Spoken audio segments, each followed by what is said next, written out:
Hello students, I am Dr. Nishtha. Today I will try to demonstrate you the peritoneal reflections with the help of this simple polythene. You can make it out, I suppose, that this is the stomach, lesser curvature of stomach, greater curvature of stomach, the esophagus coming into the stomach, and this is the duodenum. Now as we all know that the stomach is covered by peritoneal membrane from both the sides, anteriorly and posteriorly. From the lesser curvature is attached the lesser omentum up to the liver. We have liver here, so it is up to the liver. Now let us first start with the greater omentum. From the greater curvature hangs the greater omentum. You can see the two layers of greater omentum hanging from the greater curvature of the stomach. Now it hangs down over the loops of small intestine which lie here. Then it folds onto itself, so that the second layer forms the third layer and the first layer forms the fourth layer. Now you can see that this hanging apron is of 4 layers. Now where has this to attach? This end. Now this end has to attach up to the posterior abdominal wall. In the way we have seen that it encloses in it a part of alimentary canal, that is transverse colon. So the transverse colon now hangs in between the third and fourth layer of this peritoneum, greater omentum, you can see. Now it has to go back and get itself attached on the posterior abdominal wall. Where on the posterior abdominal wall? At the anterior border of the pancreas, on the posterior abdominal wall. So it goes like this and attaches at the anterior border of the pancreas, where it reflects, the upper layer reflects upward and the lower layer reflects downwards. Now this upper layer reflects upward.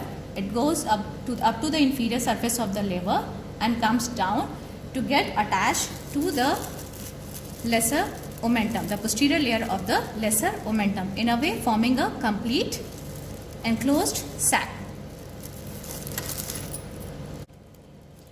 So we have seen that the greater omentum hangs from the greater curvature of the stomach over the loops of small intestine, encloses the transverse colon in it, and the rest of the layer forms transverse mesocolon. Now this greater omentum, you can see it is known as policeman of abdomen. Why is it known so that it is policeman of abdomen? Because it has a tendency to move towards the site of infection and to seal that site of infection. It can move towards the site of infection to seal that infection. I will better show this in this diagram. You can see there that the greater omentum is hanging like an apron over the loops of small intestine here.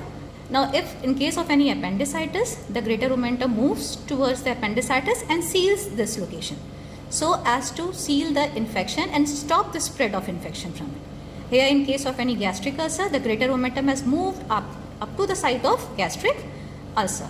So the greater omentum is also known as policeman of abdomen. Actually it is very rich in phagocytes and lymphocytes. It is our immunological defense mechanism.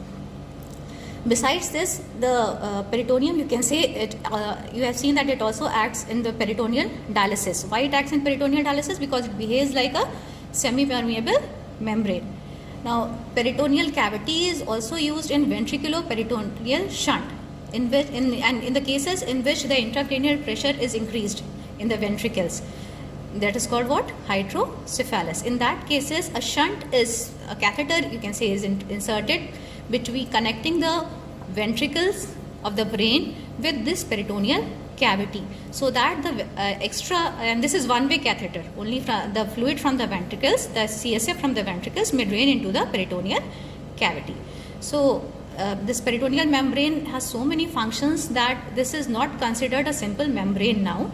Basically it is considered that nowadays researchers are saying that it should be called a different organ, not only a simple membrane. This should be a visceral organ.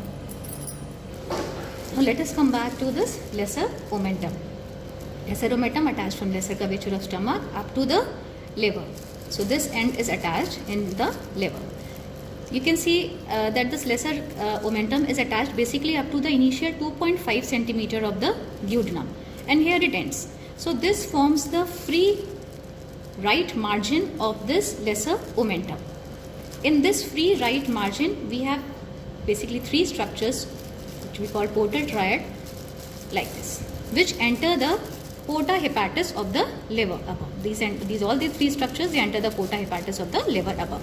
Now what are these three structures? They are portal vein, hepatic artery and bile duct.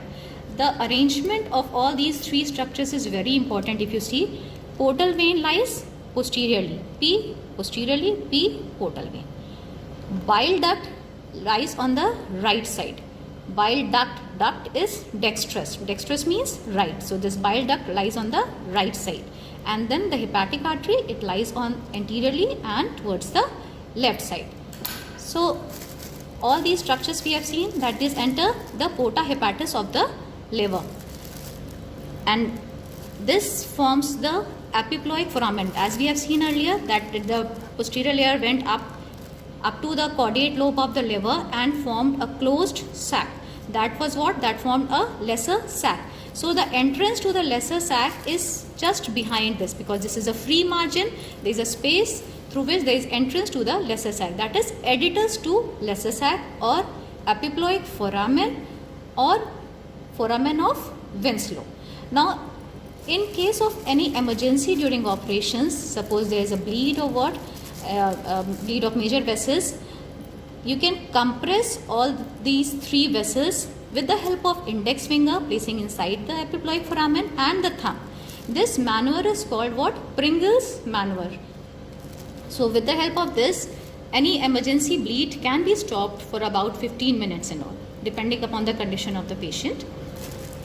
Now let us see what happens in the liver. Now I have tried to make a model of liver. If you see, this is the anterior surface of the liver, the superior surface, the posterior surface. There is a groove for inferior vena cava on it. This is the inferior surface. This gallbladder is hanging from the inferior surface. And this is the porta hepatis, where that portal triad enters. This is the caudate lobe between the porta hepatis and the inferior vena cava, and this is the quadrate lobe in front of this, anterior to this porta hepatis. Now, this portal triad, we have seen, it enters this porta hepatis, and the rest of the lesser omentum, it gets attached as an inverted L-shaped structure on the inferior lobe.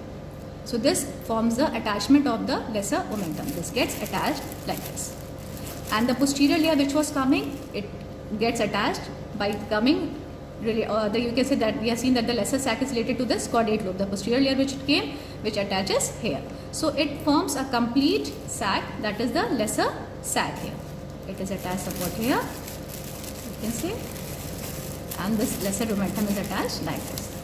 Now we have seen, what was this area? This was the epiploic foramen. So what is the relation of epiploic foramen? What you can see, anteriorly lies the portal triad, and posteriorly lies what? Posteriorly lies the inferior vena cava.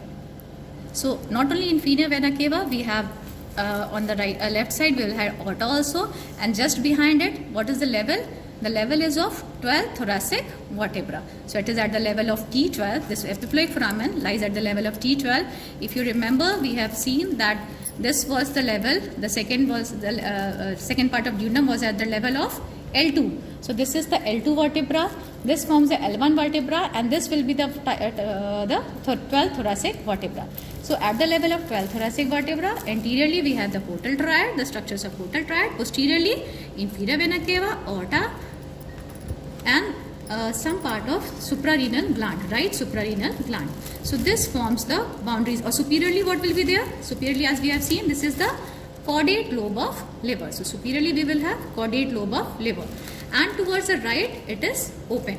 Towards the left it is the closed lesser sac. It is open with the greater sac towards the right side.